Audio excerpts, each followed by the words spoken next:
A gente chegou no momento de organizar o pessimismo e hoje a gente está no momento de organizar esse otimismo excessivo que realmente não resolve todas as coisas. Se a gente pensar do ponto de vista macro, o que representa a Lei Paulo Gustavo é uma execução que a gente nunca teve. Então a lei ela estabelece já na saída ali um equilíbrio maior entre as regiões e entre os estados e entre os municípios. A gente observa que pessoas negras, pessoas indígenas vão ter acesso a recursos públicos porque lá está previsto normativamente. Não é só produzir, né?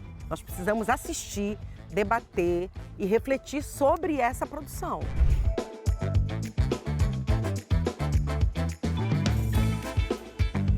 Agosto de 2023.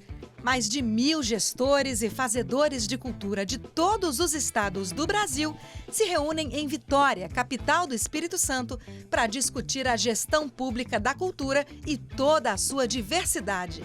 Um grande evento realizado pelo Fórum Nacional de Secretários e Dirigentes Estaduais de Cultura e pelo Fórum Nacional de Secretários e Gestores de Cultura das capitais e municípios associados. O que você vê a seguir é uma série de entrevistas com personalidades que estiveram no encontro e que contribuíram para a construção de uma nova política cultural no país.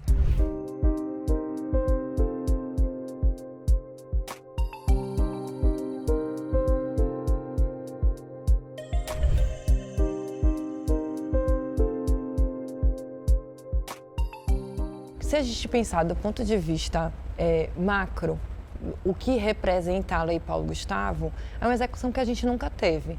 Mesmo a Lei Aldir Blanc, que a gente teve um volume de recursos dentro da pandemia, que foi um desafio enorme para quem estava em gestão estadual, em gestão municipal, sabe o que vivenciou para poder conseguir fazer com que esses recursos chegassem aos agentes culturais, mas a Paulo Gustavo tem esse adendo crucial para nós do campo audiovisual, que é tanto o volume de recursos quanto a quantidade de categorias que podem ser contempladas ali, os diferentes incisos, o que é para estado, o que é para município. Então a gente estava engajado desde o começo a entender essa complexidade de operação, pensando no Brasil como um todo. A nossa meta era de conseguir que o máximo de municípios aderisse. Foram 98% de municípios brasileiros. Então esta vontade, essa relação, ela é uma relação que também vem dos municípios para os governos estaduais e para os governos federais, exigindo que existam políticas públicas de fortalecimento do campo cultural nas cidades que têm menos habitantes. Hoje percebemos claramente que existe uma grande dificuldade na questão formativa. É fundamental a gente enxergar esse princípio, né? Contribuir para a formação de gestores, contribuir para a formação de profissionais na ponta, na base, para que a gente fortaleça essa grande cadeia produtiva da cultura brasileira. A gente tem lá nossas dificuldades de observá-los, mas os municípios que têm menos habitantes estão muito ligados. Existia um desafio que era, será que os municípios vão querer pegar o recurso do audiovisual? Porque você podia fazer uma escolha, né, de pegar o recurso das demais áreas e poderia pegar os recursos do audiovisual. E no final das contas, a gente estabeleceu estratégias junto com a Secretaria de Comitês, de plantões, de tirar dúvida, de participação em eventos estaduais, em eventos municipais, partindo da premissa de que a gente precisava desmistificar o que era audiovisual, de que era possível produzir audiovisual e que não era só produzir, que a gente tinha outras categorias ali de difusão, de formação, das próprios espaços culturais de salas de cinema, que estavam contempladas ali nos 4 incisos que a lei trazia. A gente fica brincando que cabe para todas as realidades e a gente partiu da premissa de que tinha diferentes realidades no país. Tanto que o estudo que a gente fez foi pensando municípios que iam receber até R$50 mil, até R$100 mil, até R$200 mil, até R$500 mil, para colaborar com esses gestores que estão numa ponta que com equipes menores, né, com condições de execução mais difíceis, que muitas vezes nunca experienciaram realizar um edital de cultura de uma maneira geral e em específico de audiovisual menos ainda.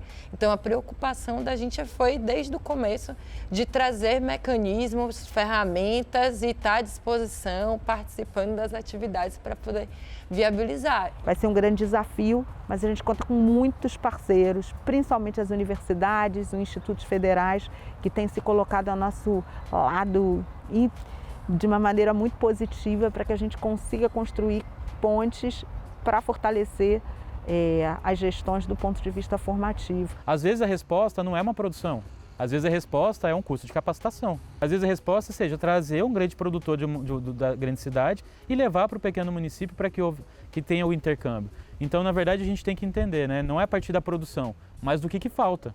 Se falta conhecimento, vamos, né, oferecer conhecimento. Se falta produção, vamos levar a produção. E também entender que os municípios têm o seu próprio protagonismo. Primeiro que a lógica de divisão de recursos que tanto a Paulo Gustavo quanto a Lab 2 estabelecem, ela parte de pressupostos completamente diferentes do que a gente vê na Lei Rouanet, que é da onde vem, né, muitos desses dados de concentração, que 70 e tantos % estão em São Paulo, Rio e Minas Gerais. Então a lei ela estabelece já na saída ali um equilíbrio maior entre as regiões e entre os estados e entre os municípios. Só aí você já quebra um pouco uma lógica que se reproduz na Rouanet, mas que também se reproduz nos apoios privados, que se reproduz aonde estão as empresas mais estruturadas, né? Tudo é uma consequência, no final das contas, dessa hiperconcentração que vai formando bolhas, né, de mercado. Então, eu acho que a premissa dessas leis ela já melhora muito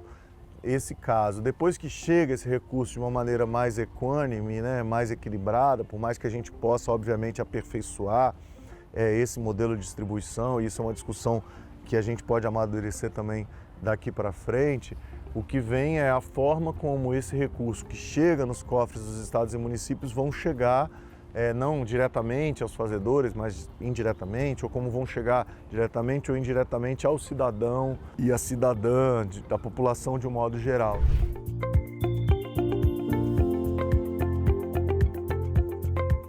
Em relação à regulação dos streamers no Brasil, a gente vem construindo um diálogo, né, com os agentes do setor, com os diferentes envolvidos, assim, o campo da produção, o campo das próprias empresas que atuam. Já era um pressuposto, né, que precisava ser retomada essa discussão e aprofundada, porque essa é uma discussão que data ali de 2018, a gente já tinha começado no Brasil, talvez até um pouquinho antes, a construir aí as possibilidades de modelos de regulamentação. Países avançaram mais nos últimos anos nesse sentido, então regular é um pressuposto que a gente partiu na gestão de que era necessário.